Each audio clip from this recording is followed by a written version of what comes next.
presidente Nicolás Maduro. Señor Vera, buenos días, bienvenido a Primera Página, bienvenido a Globovisión. Buenos días, Gabriel. Un saludo a ti, a todos los que nos ven y nos escuchan a esta hora de la mañana. Hay algunos temas decisiones que ha venido tomando la Asamblea Nacional Constituyente y me gustaría, ya que usted forma parte del cuerpo, nos ayudara, a explicar algunas de esas decisiones. ¿Por qué y para qué decidieron adelantar las elecciones regionales para el mes de octubre?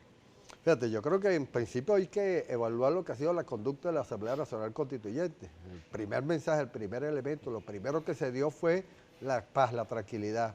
Hemos visto cómo se desmontó aquello que se tenía previsto de las guarimbas, de los autosecuestros. Creo que vale la pena evaluarlo porque fue la promesa principal, el planteamiento principal cuando el presidente Nicolás Maduro invita a toda la población venezolana a participar, a ir a la Asamblea Nacional Constituyente. Y de ahí el conjunto de medidas, la necesidad de avanzar en esclarecer cada uno de los acontecimientos, de avanzar en ese proceso de conformación, de estructuración de los venezolanos, y en ese marco es que se evalúa la necesidad de avanzar en los procesos electorales, deuda que tenemos con la población venezolana, y aprovechando que en estas circunstancias hay momentos de paz, momentos de tranquilidad, la necesidad de, que ha sido uno de los planteamientos de todos los sectores, de avanzar en los procesos electorales, es donde la Asamblea Nacional Constituyente, en uso de sus facultades, simplemente invitamos a todos los venezolanos y las venezolanas a escoger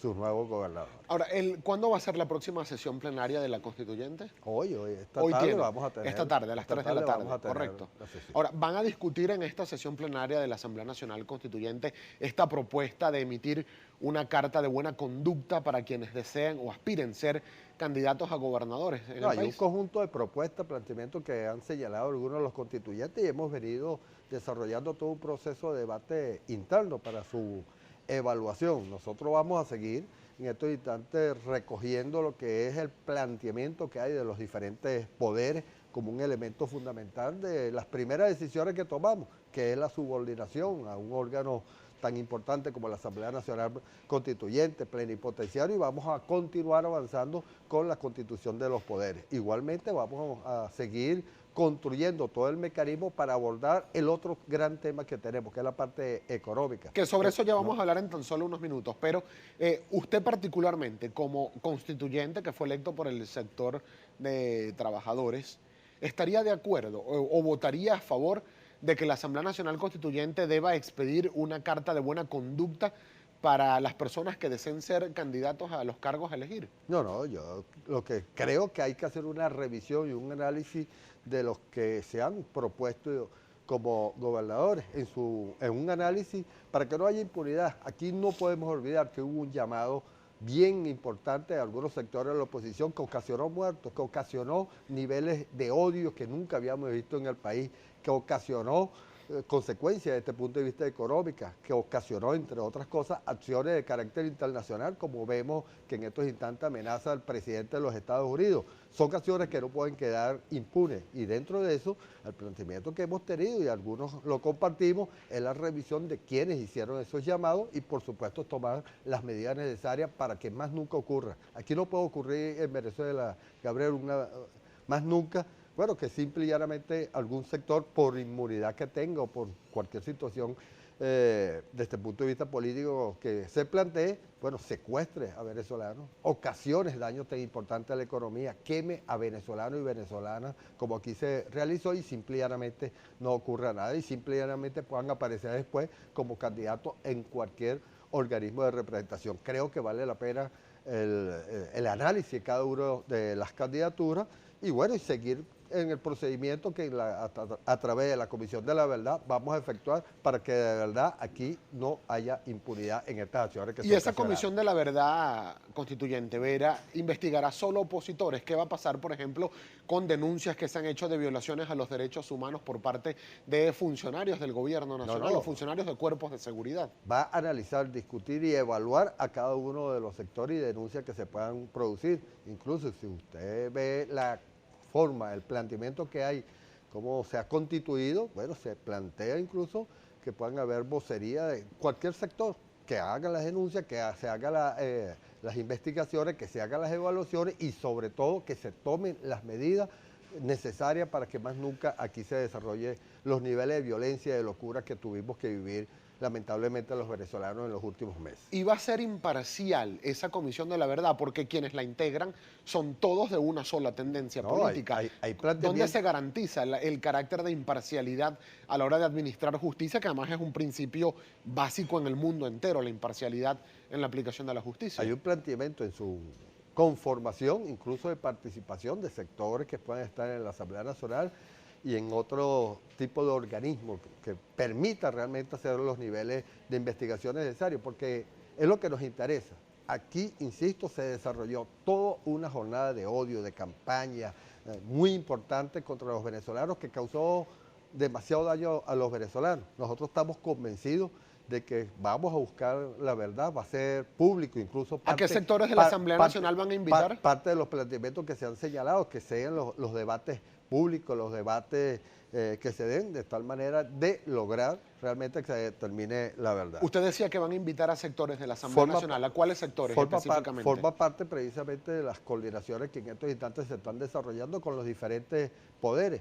Por supuesto, estamos esperando las decisiones que también tome la Asamblea Nacional, que como poder, se debe subordinar precisamente a la estructura que el pueblo venezolano. Pero no hay una contradicción, porque desde el gobierno nacional y muchos de quienes integran la Asamblea Nacional Constituyente no reconocen el Parlamento porque lo consideran desde hace más de un año en desacato y además no avalan nada de lo que allí ocurra y decidan. No, la Asamblea Nacional existe y está presente, simple y llanamente que sus decisiones son nulas hasta que no haya el nivel de ubicación y de corregir precisamente lo que el Tribunal Supremo de Justicia señaló. Es un órgano que fue electo, por eso es que se han respetado los niveles de inmunidad parlamentaria que hemos considerado algunos, que bueno, no es simple y llanamente una inmunidad para ocasionar los daños que se han dado. Ahora, una cosa es el funcionamiento, la estructura, las decisiones que se toman, que en definitiva no pueden ser acogidas por ningún organismo hasta que no eliminen los niveles de desacato,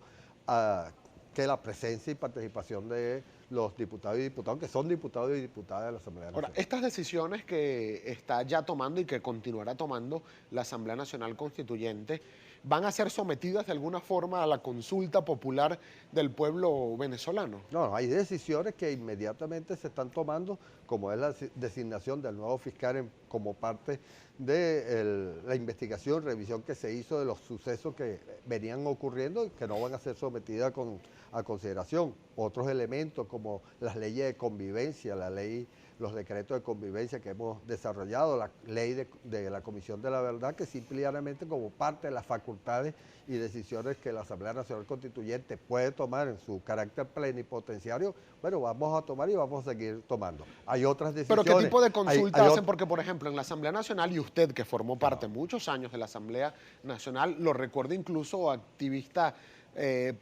constante y participaba de las llamadas jornadas de parlamentarismo de calle. Se llevaban los instrumentos legales a las comunidades, al pueblo venezolano para que hicieran aportes a eso.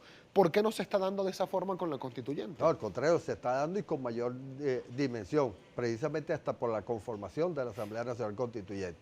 Podemos olvidar que no solamente están la parte territorial, sino también los sectores, que como parte de la campaña, bueno, se debatió, se discutió, se recogió un conjunto de propuestas que son parte de lo que nosotros llamamos como voceros del Poder Popular, pero igualito en cada uno de los municipios. Así, este fin de semana tuvimos jornada importante de consulta, de evaluación en cada uno de los municipios, en cada uno de los sectores, porque es la vinculación, la interrelación que estamos tomando desde la Asamblea Nacional Constituyente con quienes tenemos responsabilidad desde el punto de vista orgánico con los trabajadores o con sus municipios. Nosotros tenemos que hacer una breve pausa, señor Vera, pero para el regreso, ¿qué es lo que van a cambiar de la Constitución en materia económica, laboral y productiva? Me lo responde, por favor, al regreso de la pausa. Venimos de Vera sobre los aspectos económicos, laborales y los que tienen que ver también con productivos. ¿Qué es lo que desean cambiar de la Constitución en esta materia? Sí, fíjate, en esa materia nosotros hemos enfocado dos áreas de trabajo en particular. Una en lo inmediato, que deben ser con acciones y decisiones que desde la Asamblea Nacional Constituyente se tome, y otra más a mediano y largo plazo que tiene que ver con la construcción de la nueva Constitución. En ese sentido hay como Hay varios planteamientos, pero lo que podemos destacar, uno tiene que ver con la participación de los trabajadores y las trabajadoras como forma de control. Así como existe constitucionalmente los sindicatos, vamos a constitucionalizar lo que tiene que ver con los consejos productivos de trabajadores, que tendrían la función más allá de los niveles de defensa de los trabajadores en la parte productiva, en la parte de controles. Vamos a garantizar que cada uno de los beneficios que hemos logrado a través de la Ley Orgánica de Trabajo y muchos producto de la lucha, la retroactividad de las prestaciones, el carácter, la necesidad de preservar el trabajo, vamos a incorporarlo de carácter constitucional de tal manera que no seamos afectados en un momento determinado. Pero ¿cuál artículo específico y desde el punto, no, desean cambiar? Son elementos que están ahí. Un ejemplo, la retroactividad de las prestaciones estaba como una disposición transitoria. Ya es una realidad, ya lo mantenemos, tenemos la experiencia que fue perdido en un momento determinado, fue arrebatado a los trabajadores y les queremos dar ese tipo de carácter, entre otras cosas de la Es decir, incluirían un artículo nuevo en la Constitución para que quede plasmada allí la retroactividad. Así es. Y así te puedo señalar, bueno, los grandes la tercerización, por ejemplo. No, la tercerización como un elemento fundamental de garantizar de que aquí más nunca vuelva a ocurrir ese viejo mecanismo de utilizar a terceros para subcontratar trabajadores para eludir la ley. Pero más allá de eso... Pero una precisión, señor Vera, porque es que usted también viene de ser ministro del Trabajo. La Ley Orgánica del Trabajo que promulgó el fallecido presidente Chávez ya establecía limitaciones para la tercerización y daba un plazo de 1 año para que se terminara todo proceso tercerizado en cuanto a las relaciones laborales en Venezuela se refiere. Sin embargo, hoy, ya más de 4 años luego de esa decisión que se tomó, siguen habiendo denuncias de trabajadores tercerizados en el país. Fíjate, ¿qué está pasando que eso no se cumple? No, nosotros podemos decir que en más de un 90% se ha venido cumpliendo exactamente todo lo que tiene que ver con la Ley Orgánica de Trabajo, en su caso particular de los tercerizados. No quiere decir que no hayan excepciones que en un momento determinado sectores empresariales en particular no quieren cumplir, e incluso sectores que hemos visto público. Eso inmediatamente recogemos la denuncia y todo un mecanismo a través del Ministerio de Trabajo para obligar y garantizar que ese derecho se consagre. El derecho a la estabilidad y a que nadie pueda ser despedido sin causa justificada también existe. Sin embargo, hay algunos niveles de violación y para eso están las inspectorías, están las procuradurías, etcétera, etcétera. No quiere decir que no se esté cumpliendo la ley, sino que simplemente hay excepciones y para eso, bueno, es que existe la organización de los trabajadores desde el punto de vista sindical y el ministerio para evaluar y corregir esas fallas. Ahora, más allá de esos elementos, como te decía, combinamos lo que se va a incorporar, el nuevo carácter post-petrolero de la economía, cómo vamos a avanzar en el proceso de industrialización del país, cómo vamos a cambiar el modelo económico que nos permita realmente ser una potencia desde este punto de vista de nuestra economía con independencia. Y ahí lo estamos combinando con acciones que creemos que se deben tomar en estos instantes, en la lucha contra la especulación, en la pelea férrea que debemos desarrollar contra la inflación, en esa guerra que nos desarrollaron con nuestra moneda. Entonces, combinar lo táctico, los elementos puntuales que en estos instantes está afectando de manera directa a los venezolanos y las venezolanas con el avance en la Constitución que permita que más nunca elementos de esa naturaleza puedan ocurrir. Ahora, ustedes propondrían, por ejemplo, porque hay algunas voces que han estado hablando de que aparentemente se podría proponer desde la Asamblea Nacional Constituyente una política para congelar los precios de productos y servicios en Venezuela. Es decir, el congelamiento de precios es una de las alternativas que manejan en la Constituyente. Sí, nosotros estamos convencidos que hay que meter algún conjunto de medidas que garantice que no siga esta espiral inflacionaria. Sin embargo, simple y llanamente no depende de un decreto, de una resolución, depende de todo un conjunto de medidas que debemos tomar, que va desde la producción, va desde agilizar y garantizar que los niveles de control que en estos instantes se ha venido desarrollando sea mucho más eficaz, mucho más eficiente.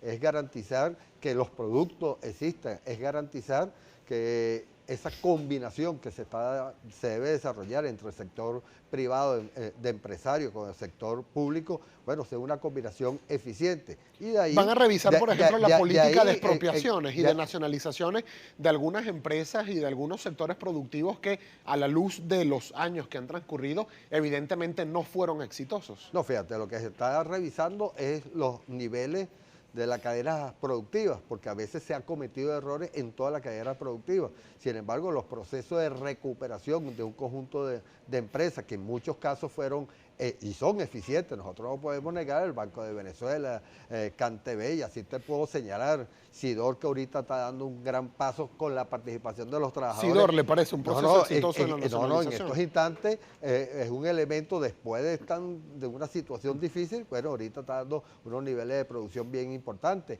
Y así podemos evaluar un conjunto de empresas que están produciendo. ¿Dónde hemos tenido gran falla? Sobre todo en el área de alimentos, tiene que ver precisamente con la distribución y es parte precisamente de lo que también se está evaluando, cómo crear un mecanismo de distribución que permita que realmente los productos que vamos a hacer los trabajadores venezolanos le llegue a cada una de la población. Nos toca despedir, pero me robó solo 15 segundos porque hay rumores que están circulando de divisiones en el Gran Polo Patriótico respecto del tema de las candidaturas a varias gobernaciones. Por ejemplo, en el estado Lara se ha postulado Carmen Meléndez por el PSV y el negro Uzcategui por el Partido Patria para Todos. ¿Hay divisiones en el polo? No, entiendo que simple y llanamente el proceso de aceleración que se ha venido dando dentro del proceso electoral ha permitido, bueno, que cada quien con sus criterios se inscriba, pero nosotros podemos garantizarle a la población que hoy más que nunca hay unidad en los revolucionarios, en el sector bolivariano, garantizando la profundización de la revolución venezolana. Muchísimas gracias, señor Gracias Vera, a ti. por haber tenido la gentileza de compartir